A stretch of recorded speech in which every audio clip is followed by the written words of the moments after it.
Video आहे महाविकास आघाडीला video संपूर्ण बघितल्यावर आपल्याला लक्षात येईल की पहिला उद्धवजींना संन्यास घ्यायला लागेल, कारण 45च्या वर देशात जागा येणार नाही उद्धवजी म्हणाले होते. उद्धवजी तोंड का लपवत आहेत? 45च्या वर भाजप गेली, उद्धवजी संन्यास घेणार का ते सांगावं. मला वाटतं जे रोज करतात त्यांना सगळं तेच दिसतं. रोज सकाळी उठून त्यांचे बालनाट्य असतं, त्यामुळे त्यांना सगळं ते तसंच दिसत असेल.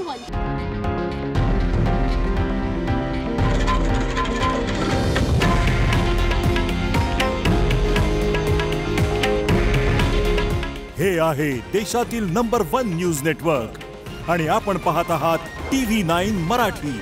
काळजी तुमची, हित महाराष्ट्राचं.